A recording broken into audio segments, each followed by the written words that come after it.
On fait le point sur le BTC avec donc la clôture hebdomadaire et regardez donc cette bougie ici, là, qui a clôturé sous la mèche la plus haute de cette bougie-là weekly.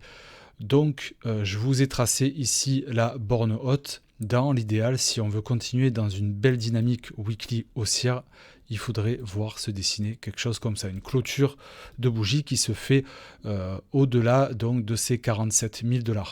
En attendant ça, on va surveiller aussi la borne basse qui est sur les 44 200.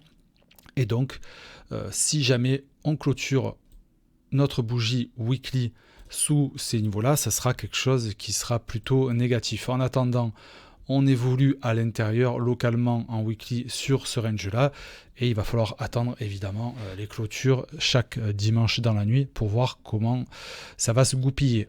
Au niveau du momentum, regardez, on a un signal qui est plutôt positif, c'est qu'on a un beau momentum qui est bull avec un cross des zéros. Donc ça, c'est à noter, c'est important.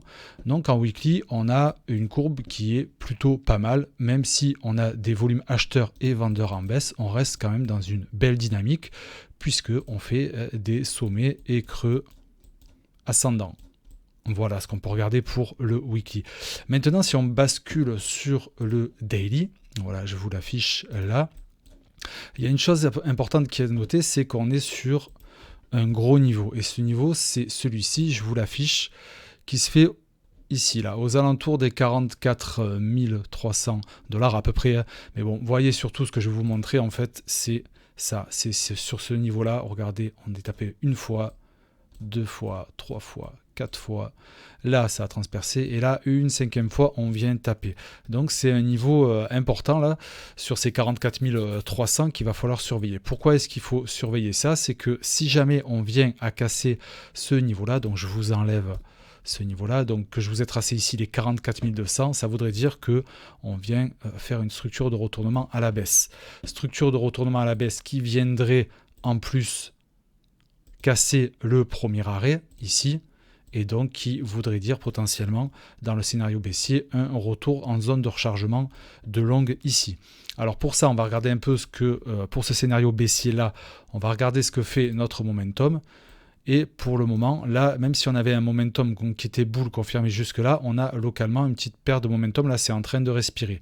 Donc quand on regarde dans le 4 heures, pour le moment, dans le 4 heures, ça va aussi. Pourquoi? Parce que, regardez, on a ici, là, on a un momentum qui est bull.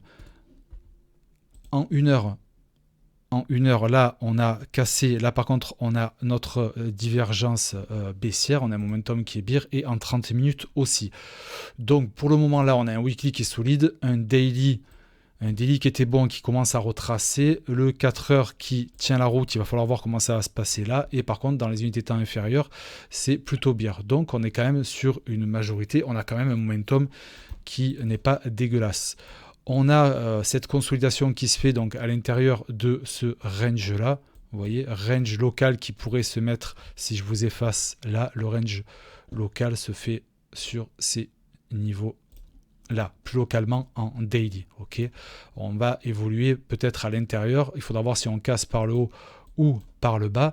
Mais surtout, ce que je voudrais vous montrer par rapport à cette latéralisation, c'est ce qui se passe sur les alts. Sur les alts, en fait, on remarque que, je vais vous montrer l'order flow. Pourquoi est-ce que je veux faire de l'order flow? C'est pour vous montrer donc l'open interest. Là, on est en 1 heure. Je vais passer on va se mettre en 6 heures, ça suffit pour vous montrer donc l'open interest. Regardez, qui a fait une belle chute. Il y a eu une perte d'intérêt sur les contrats dérivés, ici, là. Sur tout ce mouvement-là, ça a baissé. Qu'est-ce que ça veut dire? Perte d'intérêt, fermeture des positions, des shorts et des longues. Ok, donc là, même si localement, depuis quelques jours, c'est en train de repartir à la hausse, on a eu quand même pas mal de pertes d'intérêt ici. Avec à noter donc ces deux bougies là, ces deux mouvements ici qui ont permis de faire sauter des longues et ici qui ont permis de faire sauter des shorts. Regardez, là on a dégagé les shorts, là on a dégagé les longues. Avec donc localement ici, on latéralise une hausse de l'open interest, mais pour l'instant personne n'a la tête sous l'eau parce que le moment latéralise. Que vous soyez en short ou en long ici, vous n'avez pas la tête sous l'eau. Et on a un ratio qui est à peu près neutre. On n'a pas spécialement, regardez, là, on est sur plutôt des niveaux assez équivalents. Donc je pense que ça n'engage que moi. Pour l'instant, on est assez neutre en termes de position short et de position longue, même si on a le funding rate qui est positif, mais il est faiblement positif. Donc voilà, je pense que là, il n'y a pas de position franche. Et pourquoi est-ce qu'il n'y a pas de position franche? Tout simplement parce que l'intérêt est sur les altcoins. Quand on regarde l'open interest, donc de tous les tokens en excluant ici le BTC et le TH, et bien regardez par contre là l'open interest, regardez comme il est extrêmement positif. Il ne fait que croître là depuis début mars. Donc il y a beaucoup plus d'intérêt, surtout ces derniers temps, parce que là on voit, contrairement à cette période-là où il n'y a pas eu à échelle de temps 6 heures, regardez là sur le 26 mars, 2 avril, et si on compare là 26 mars et 2 avril, l'open interest n'a pas faibli, d'accord, contrairement au BTC. Donc l'intérêt est allé sur les contrats dérivés des alts, c'est-à-dire que tout simplement les gens veulent faire du pognon en mettant du levier sur les alts, ce qui explique la perte d'intérêt sur le BTC. Perte d'intérêt sur le BTC qu'on peut vérifier et contrôler, corrélé avec la Bitcoin dominance. Vous voyez qu'il fait des structures de retournement, on a un changement de dynamique ici, versus, regardez ce contrat, donc là sur les alts contre le BTC, ça c'est un indicateur donné par FTX, je vous mettrai en sous-titre les alts qui sont concernés, il y en a une dizaine, et donc là regardez lui par contre, on a un changement de dynamique à la hausse. Donc intérêt sur les alts et désintérêt sur le BTC.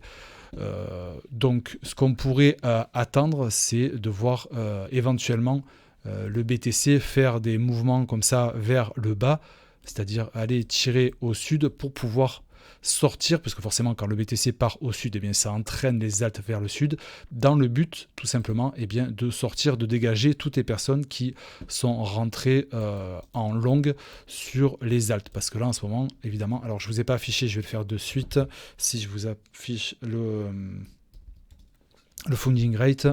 Voilà, le funding rate, vous allez voir le temps que ça charge que le funding rate est positif. Regardez.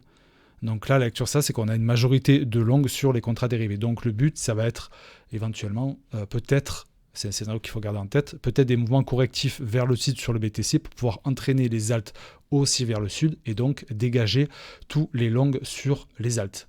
Voilà. Après, ceci dit, quand on regarde d'une manière plus générale au niveau du Bitcoin, au niveau macro, on a quand même des belles courbes, notamment sur le S&P 500, qui nous a fait un beau renversement. Bon, ça, on l'avait vu déjà auparavant, mais on est en train de dessiner des jolies choses et on a potentiellement un W en cours, là, une structure de retournement derrière toute cette trendline qui se fait là. Donc ça, c'est positif. Évidemment, on peut toujours faire ça, c'est à garder à l'esprit. Donc on garde ces niveaux ici et ici, on surveille ça. Mais pour l'instant, on est quand même dans une dominance assez forte. D'ailleurs, on jette un coup d'œil sur le Scalpex Index, on est plutôt dans le neutre, toujours le social. Alors ça, je ne sais pas si c'est étrange, parce qu'à chaque fois que je regarde le Scalpex Index, le Social Index est toujours au taquet dans le vert. Je ne sais pas si c'est un bug ou quoi, mais bon, je pense que ça parle beaucoup, du milieu de la crypto en ce moment. Et donc on est plutôt sur le neutre. Ok, c'est toujours bien de jeter un petit coup d'œil à ça. Donc voilà pour le BTC. On surveille ces niveaux-là.